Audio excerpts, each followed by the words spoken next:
write down as many creative ideas as you can. Crazy that the CDC would have that kind of power. This was a deal pretty far away, so for people that are trying to do deals in their local market, it just gives me more ways to close deals. You know, makes people feel more comfortable. And bring me your deals. As some of you know from previous YouTube videos, I've shared about this 14-unit apartment complex I purchased, and it was 100% occupied right in the middle of COVID. This was about February or earlier this year. All the tenants in there were paying like $400 a month in rent, utilities included, way under market rent. But some people have been there for literally 10 to 20 years. Some different landlords or some different owners might just give them 30-day notice to vacate right away and try to have them figure it out. Well, during COVID, it was very difficult to transition people. So we came up with a creative solution where we hired a moving company and we paid for their first month deposit and half their first month of rent at their next place. So we shelled out a lot of money because, first of all, in that kind of situation, like, you can't always do that, but for people that have been there for 10 or 20 years, like, they spent a lot of their life there, so we felt like that was, the right thing to do if they were currently paying their rent, right? Now, there were some people that just immediately stopped paying their rent. We just finally won after the eviction moratorium, which most people don't know what that was, but the government, in partnership with the CDC, did an eviction moratorium where owners could not get out residents of their properties that weren't paying rent. Crazy that the CDC would have that kind of power. But point is, we couldn't start filing evictions just till like 45 days ago. We filed them and we just got 4 possession judgments today, which means we didn't go after back rent. That's not the point, because they're in a situation they probably can't pay it anyways. But we got possession, so now we are waiting for the sheriff, and then the sheriff will then go out to the property and we will get possession of those units, change the locks, and start fixing those things up and get that thing 100% renovated. It's been quite the journey to take a 100% occupied property with people paying $400 a month in rent to now go in there, renovate the whole building, make it beautiful, and then now we're going to be getting the rents up to $870, utilities included, on that building. And so I can't wait to share the numbers and the breakdown after I do my refinance later on, but it's been quite the journey, guys. I didn't know what to do during the eviction moratorium, and so we just had to get creative, and we hired a moving company, so it made it super painless for people to move. We pay their deposit, and it was actually cheaper to do that than wait all those months to file an eviction. So just run the numbers and just be creative and don't give up. Weight off my shoulders. I should have took initiative sooner. When there's big projects like this, it's pretty daunting to okay, 100% of these people are living in there, and then half of them stop paying rent immediately when they have a new owner come in. And just 14 people in there, I was like, I don't know what to do. I can't file eviction. Just you know what? Most people know what cash for keys is, but a lot of them were like, we don't even care if you give us $200 or $400 to move. We don't have anyone to help move us. Okay, well, we're gonna hire a moving company to do it. And so it's hard in the middle of when you're experiencing growth or you're trying to take on something you've never done before at that level. I've never bought a 14-unit apartment building 100% ownership, and that was my first one in the midst of COVID, in the midst of an eviction moratorium.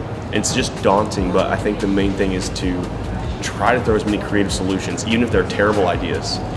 Just write down as many creative ideas as you can, and as soon as you close on it, execute on it, and have someone else, have a team.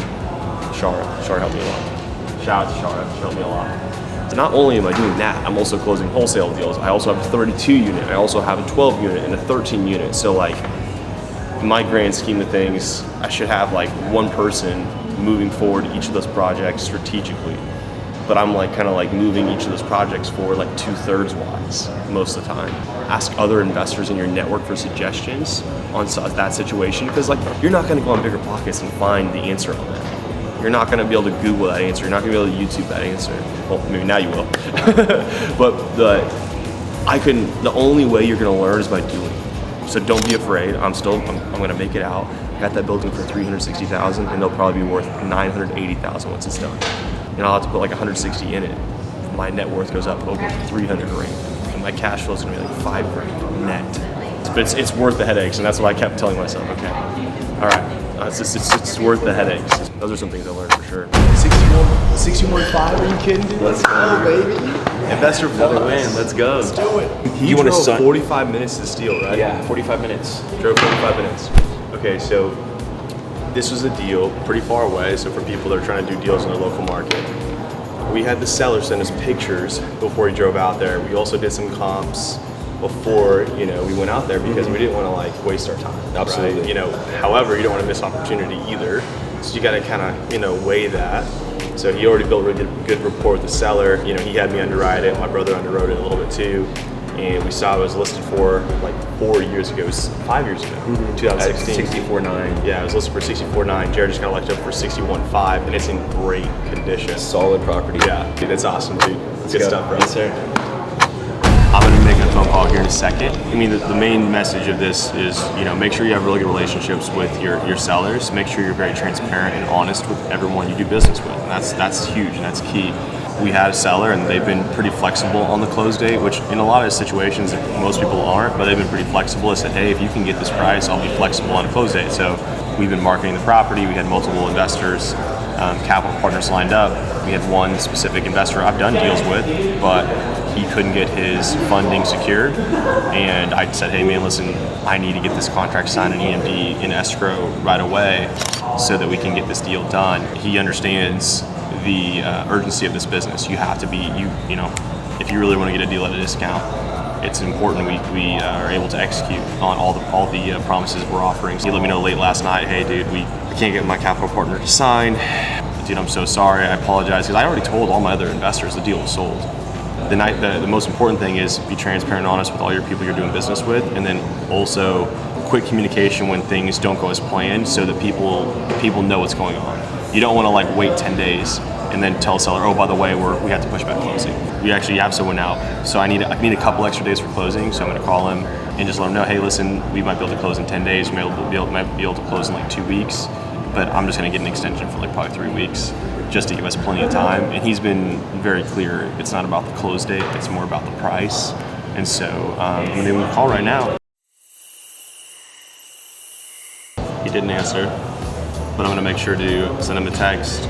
Ideally, 9 out of 10 times, I really always want to close on the date that I have with the seller and I have with the buyer. I hate changing the date because it's just, we all have a date that we've agreed to and we're pushing forward to that date. Things happen, but it just makes your reputation better. It makes your system stronger if you can execute on that date that everyone has, and then you don't have to keep pushing back days, you don't have to push back closings, and you can keep focusing on the next 10 deals. Make sure we get this deal nice and smooth to closing. This is settlement statement. Closing on a deal right now, and it will fund probably tomorrow. We did a split closing, which in wholesale space, I don't know like if it's as common. Essentially though, split closing works really well when you are closing your portion with your title company with the end buyer. And then if the seller wants to close with maybe their real estate agent or the JV wholesaler on the seller side, that's totally fine too.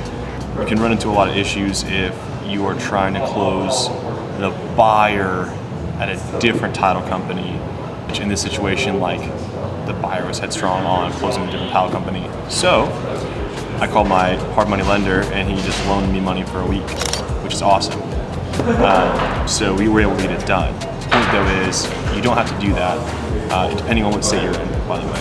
You don't have to do that if you're doing a split closing where you have the end buyer with your title company, because then they will just transfer the funds with your buyer over to the other title company with that seller and just pay them off.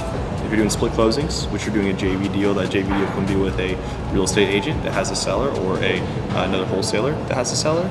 Make sure you're closing your end buyer with your title company. It just makes it a lot simpler for your title company to handle the proceeds, get everything squared away, and then send the rest of the proceeds over to the other title company. Or you can just close seller and buyer at one title company, which makes it way easier.